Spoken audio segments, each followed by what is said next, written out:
Hey everyone, let's jump right into a deep dive about some tricky English for sports. Sounds good. We're looking at this article from EF English Live, all about sports idioms. And it's got some interesting stuff about verbs, like play, do, and go. Yeah. And right away I noticed they said we use do for recreational activities, which at first I thought was a little weird. Yeah, it's not necessarily the first thing that comes to mind. Right. I mean, some of these activities are super athletic, but you think about it and It is interesting when you start to break it down. yeah, because it's like we use do for activities that you do individually. Without a team. Yeah, or like without a formal structure. Mm-hmm. Exactly. Like the article uses these examples like do athletics. Oh yeah, do athletics, do Yeah. gymnastics. Do yoga. And it's interesting because a lot of those, like you said, they're about the action itself. You're Yeah. doing the thing, right? And a lot of times they don't involve a ball That's true. or like special equipment. It's really focused on like individual skill, control over your body. Yeah. And, that also explains why we say do ballet. Of course. It's not play ballet. Yeah. It all comes back to that pattern. Totally. It's all about the patterns. So, okay, if do is for these individual pursuits, then play seems pretty straightforward. Yeah, I think so. Play is for, when you think about it, most of those classic team sports. Totally. Ball sports. Play football, play basketball. Play tennis. Yeah, it just sounds right. Yeah, it does. Then it gets a little tricky. Yeah. Because they also mentioned play poker. Right. And that's not really a physical sport. Yeah. So play can actually be for any kind of competitive game that has, structure, Yeah. even if it's not super physical. So it's not just about how physically demanding it is. It's also about, like, is it a team? Right. Is it competitive? Exactly. Okay. So we got do and play. Yeah. Now go. Go is where it gets tough. This is the one that always trips me up. Yeah, go is tricky. It's definitely the trickiest of the three. What do you think about it? Well, I feel like we usually use go for when there's a sense of movement, like you're going somewhere. Yeah. Especially outdoors. Mhm. And this is a good little tip from the article.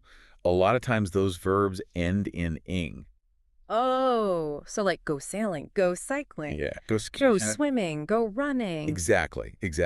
They all create that feeling of moving and going out. But then sometimes we don't use ing. Right. Like it's go golfing, not go golfing. Yeah. And the article even mentioned like do boxing. Right. Not go boxing. But so what's up with that? Why does English do this to us? Well, language can be pretty strange. Mm-hmm. It really can. But it's actually really interesting when you start to think about, like, the history of the sport. Oh, interesting. Yeah, because a lot of these exceptions, they come from that. From, like, how the sport developed, how people talked about it a long time ago. Like, one example is horseback riding. Okay, yeah. So we say go riding. Go riding, yeah. Hundreds of years ago, horseback riding in England, it was something that, wealthy people did. Oh. Upper class. Ah, And fancy. yeah, exactly. They were the only ones with the land and the horses Yeah. and the free time, Right. So it was seen as this very, like, Posh activity. posh. Yes, exactly. I like that word. So because of that, the language kind of reflects that history. Oh. So you might play a sport that everyone can play. Right, like football. Yeah. Yeah. But you would go riding Oh, wow. because it shows that connection to, The higher class. yes, Yeah. that kind of, like, historical Legacy. legacy. I love that. I never would have thought of it that way. These simple little verbs, play, do, go. I know. They've got all this baggage. I do. Mm. It's amazing, though. That's what's so cool about language. Oh, Because it's like a window into the past. that's true. Into culture. It shows us how people used to live, how they saw the world. Mhm. But, for our listeners, it's like, how do you actually use all this stuff? Yeah. That's a really good question. It can be kind of overwhelming, right? When you think about all these different rules, exceptions, Right. history. Well, you don't have to, like, memorize everything. It's more about just, like, noticing the patterns. Yeah. Hearing how native speakers use these verbs. Okay. So, like, don't get too caught up in the grammar rules. Just try to get a feel for it. Yeah, just try to get a feel for what sounds right. Okay. Don't be scared to ask if you're not sure. Most English speakers, we're happy to help, even if we don't always know exactly why we say things the way we do. That's so true. Even native speakers don't know all the grammar rules. It's true. And the funny thing is, language, it's always changing. Oh, for sure. Yeah. What sounds right now might sound totally different in a few years. Yeah. And that's fine. It is. The important thing is being able to communicate, Yeah, getting your message across. totally. So don't stress too much about being perfectly correct all the time. I love that. Embrace the chaos. Yes, embrace the mess. Have fun with it. It's all about the journey. Exactly.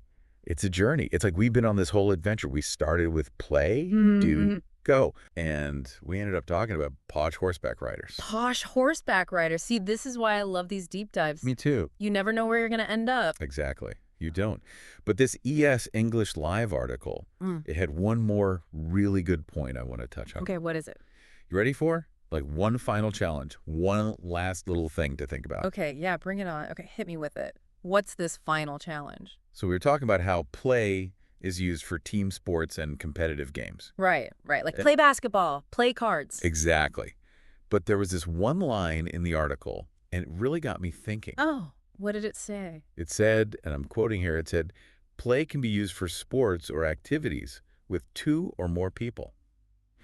Okay, wait, hold on. So it's not just about the competition. It can just be about, like, doing something together. You got it. Wow, that actually makes so much sense. Right. It's like a whole new way of looking at it. It is. Think about, like, play tag, Yeah. play catch. You play music with someone. Exactly. It's that idea of 2 or more people just coming together, having fun. Yeah, just enjoying something together. Not even like a formal game necessarily. Yeah, it doesn't have to be. It's just that shared enjoyment. That's really cool. And it makes me think about how, like, the words we choose really change how something sounds. Oh, absolutely. Like, if you say play music, it's way different than practice music. Totally. Play just has that energy, you know? Way more fun. Yeah, it's more relaxed, more about the enjoyment of it. I love that. This has been so interesting. We started with just these 3 little verbs. I know. Play, do, go. And we learned so much. Language is amazing like that. It really is. It's like there's always something new to discover. Always. It's a journey, isn't it? It really is. Well, that was a fantastic deep dive. It was. Thank you. Thank you. And for everyone listening, we hope this helped clear up some of those tricky sports verbs. And remember, have fun with it. Yes. Don't be afraid to experiment. And if you ever hear any other English idioms that confuse you, send them our way. We'd love to hear from you. Maybe we'll even feature them on a future episode. Until then, happy learning, everyone.